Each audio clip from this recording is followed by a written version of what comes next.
بسم اللہ الرحمن الرحیم۔ معزز سامعین، آج ہم آپ کے لیے احادیث مبارکہ کا ایک اور مجموعہ لے کر حاضر ہوئے ہیں۔ توحید کلمہ طیبہ۔ حضرت انس رضی اللہ عنہ سے روایت ہے کہ حضرت صلی اللہ علیہ وسلم نے فرمایا،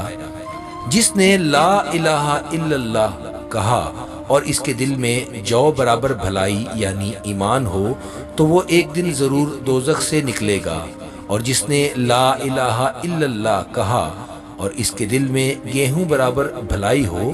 وہ ایک نہ ایک دن ضرور دوزخ سے نکلے گا، اور جس نے لا الہ الا اللہ کہا اور اس کے دل میں ذرے یعنی چونٹی برابر بھلائی ہو وہ ایک نہ ایک دن ضرور دوزخ سے نکلے گا۔ حضرت ابو ہریرہ رضی اللہ عنہ سے روایت ہے کہ حضرت صلی اللہ علیہ وسلم سے میں نے سوال کیا، یا رسول اللہ، قیامت کے دن آپ صلی اللہ علیہ وسلم کی شفاعت کا سب سے زیادہ کون مستحق ہوگا؟ کس کی قسمت میں یہ نعمت ہوگی؟ آپ نے فرمایا، ابو ہریرہ رضی اللہ عنہ، میں جانتا تھا کہ تجھ سے پہلے کوئی یہ بات مجھ سے نہیں پوچھے گا، کیونکہ میں دیکھتا ہوں تجھے حدیث سننے کی کتنی حرص ہے۔ اب سن لے، سب سے زیادہ میری شفاعت کا نصیب ہونا اس شخص کے لیے ہوگا جس نے اپنے دل سے یا اپنے جی کے خلوص سے لا الہ الا اللہ کہا ہو۔ حضرت ابو ذر غفاری رضی اللہ عنہ سے روایت ہے کہ حضرت صلی اللہ علیہ وسلم نے فرمایا،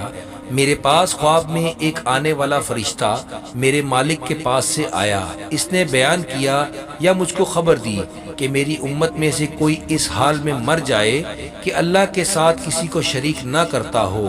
تو وہ بہشت میں جائے گا۔ میں نے عرض کیا، وہ زنا کرے گو وہ چوری کرے؟ آپ صلی اللہ علیہ وسلم نے فرمایا، گو وہ زنا کرے گو وہ چوری کرے۔ حضرت عثمان غنی رضی اللہ عنہ سے روایت ہے کہ رسول اللہ صلی اللہ علیہ وسلم نے فرمایا، جو شخص اس حال میں فوت ہو جائے کہ اسے اس بات کا یقین ہو کہ اللہ جل شانہ کے علاوہ کوئی بھی عبادت کے لائق نہیں تو وہ جنت میں جائے گا۔ حضرت عمر رضی اللہ عنہ سے روایت ہے کہ وہ حجرہ اسود کے پاس آئے، اس کو چوما، پھر کہنے لگے، میں جانتا ہوں تو ایک پتھر ہے، نہ بگاڑ سکتا ہے نہ فائدہ دے سکتا ہے، اور اگر میں نے حضرت صلی اللہ علیہ وسلم کو تجھ کو چومتے ہوئے نہ دیکھا ہوتا تو میں کبھی بھی تم کو نہ چومتا۔ حضرت عوف بن مالک رضی اللہ عنہ سے روایت ہے کہ رسول کریم صلی اللہ علیہ وسلم نے فرمایا، میرے رب کی جانب سے میرے پاس فرشتہ آیا، اس نے مجھے اللہ تعالیٰ کی طرف سے دو باتوں میں سے ایک بات چن لینے کا اختیار دیا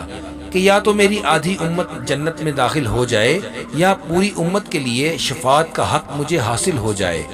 پس میں نے شفاعت کو پسند کیا، اور شفاعت ان لوگوں کے لیے ہے جو اس حال میں فوت ہوں کہ وہ اللہ تعالیٰ کے ساتھ کسی کو شریک نہ ٹھہراتے تھے۔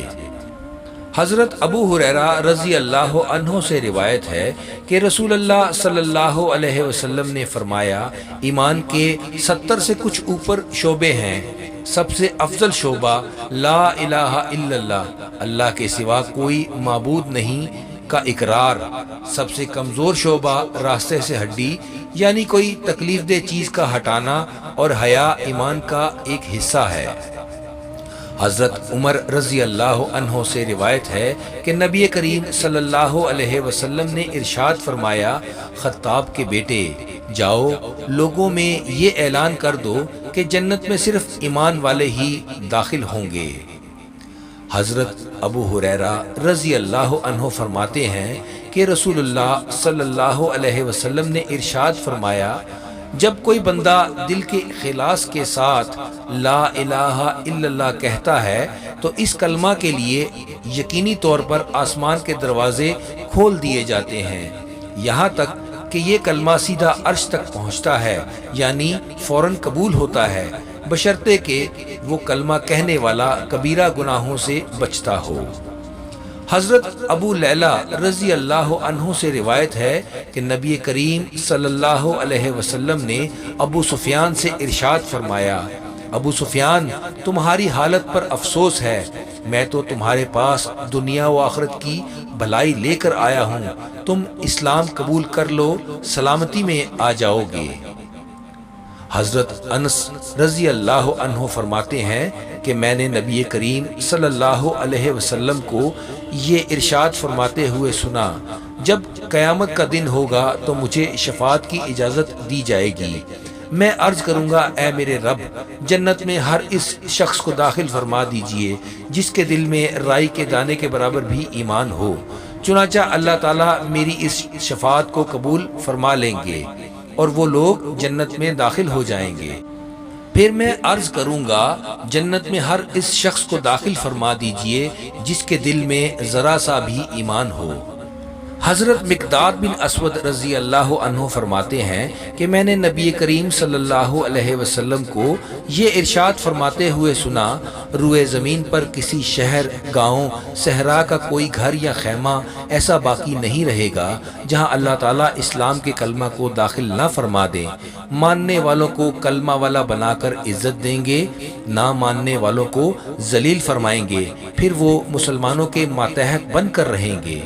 حضرت ابو سعید خضری رضی اللہ عنہ سے روایت ہے کہ نبی کریم صلی اللہ علیہ وسلم نے ارشاد فرمایا، جب جنتی جنت میں اور دوزخی دوزخ میں داخل ہو چکے ہوں گے تو اللہ تعالیٰ ارشاد فرمائیں گے، جس کے دل میں رائی کے دانہ کے برابر بھی ایمان ہو اسے بھی دوزخ سے نکال لو۔ چنانچہ ان لوگوں کو بھی نکال لیا جائے گا، ان کی حالت یہ ہوگی کہ جل کر سیاہ فام ہو گئے ہوں گے، اس کے بعد ان کو نہر حیات میں ڈالا جائے گا تو وہ اس طرح فوری طور پر تر و تازہ ہو کر نکل آئیں گے جیسے دانہ سیلاب کے کوڑے میں، یعنی پانی اور کھاد ملنے کی وجہ سے فوری اگ آتا ہے۔ کبھی تم نے غور کیا ہے کہ وہ کیسا زرد بل کھایا ہوا نکلتا ہے؟ حضرت انس رضی اللہ عنہ روایت کرتے ہیں کہ نبی کریم صلی اللہ علیہ وسلم نے ارشاد فرمایا، ایمان کی حلاوت اسی کو نصیب ہوگی جس میں تین باتیں پائی جائیں گی، ایک یہ کہ اللہ تعالیٰ اور ان کے رسول کی محبت اس کے دل میں سب سے زیادہ ہو، دوسرے یہ کہ جس شخص سے بھی محبت ہو صرف اللہ تعالیٰ ہی کے لیے ہو، تیسرے یہ کہ ایمان کے بعد کفر کی طرف پلٹنے سے اس کو اتنی نفرت اور ایسی اذیت ہو جیسی کہ آگ میں ڈالے جانے سے ہوتی ہے۔ حضرت ابو امامہ رضی اللہ عنہ سے روایت ہے کہ رسول اللہ صلی اللہ علیہ وسلم نے ارشاد فرمایا، جس شخص نے اللہ تعالیٰ ہی کے لیے کسی سے محبت کی اور اسی کے لیے دشمنی کی، اور جس کو دیا اللہ تعالیٰ ہی کے لیے دیا اور جس کو نہیں دیا اللہ تعالیٰ ہی کے لیے نہیں دیا، تو اس نے ایمان کی تکمیل کر لی۔ حضرت عباس بن عبد المطلب رضی اللہ عنہ سے روایت ہے کہ انہوں نے رسول اللہ صلی اللہ علیہ وسلم کو یہ ارشاد فرماتے ہوئے سنا، ایمان کا مزہ اس نے چکھا اور ایمان کی لذت اسی کو ملی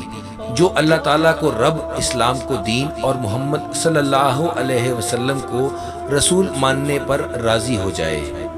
حضرت ابن عباس رضی اللہ عنہ روایت کرتے ہیں کہ نبی کریم صلی اللہ علیہ وسلم نے ابو ذر رضی اللہ عنہ سے ارشاد فرمایا، بتلاؤ ایمان کی کون سی کڑی زیادہ مضبوط ہے؟ حضرت ابو ذر رضی اللہ عنہ نے عرض کیا، اللہ تعالیٰ اور اس کے رسول کو زیادہ علم ہے، لہٰذا آپ صلی اللہ علیہ وسلم ہی ارشاد فرمائیں۔ آپ صلی اللہ علیہ وسلم نے ارشاد فرمایا، اللہ تعالیٰ کے لیے باہمی تعلق و تعاون ہو اور اللہ تعالیٰ کے لیے کسی سے محبت ہو اور اللہ تعالیٰ ہی کے لیے کسی سے بغض و عداوت ہو۔ حضرت انس بن مالک رضی اللہ عنہ روایت کرتے ہیں کہ رسول اللہ صلی اللہ علیہ وسلم نے ارشاد فرمایا،